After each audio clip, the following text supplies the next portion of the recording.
Hey John, here you go.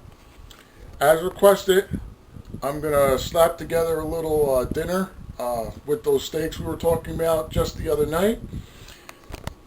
This is my usual staple here. Just gonna grab a couple veggies and throw them in a little pan.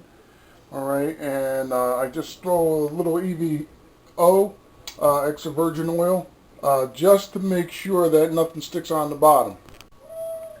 And there's that ribeye I was talking to you about the other day. So it's completely thawed.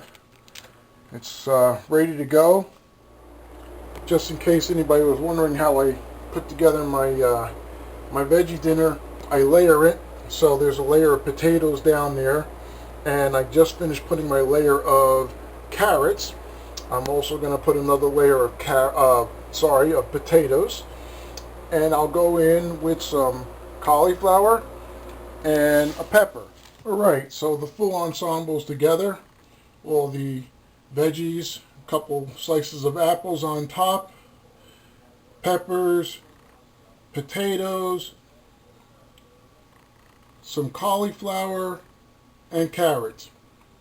I'll be slapping the steak on in a minute, and even though I'm going to edit this down, just for everyone to know, this dinner usually only takes about 30 minutes to cook. Alright, it's 7:50 right now.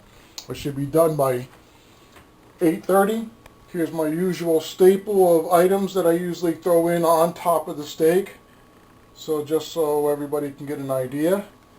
Alright, and I'll have this ready for you in a couple of seconds. Alright, we're just about there. As I said, we'd be close to 8:30, and we're just about there. So far, here's where we're at. Steak has been flipped at least one time. Alright, here we go. Dinner is just about done. You can see the nice gravy there that has come up on my steak. And it is 8:30. Gonna pull the veggies out. Alright, and like I said, here we go. Veggies are done, steak's done, and that's dinner for me for tonight.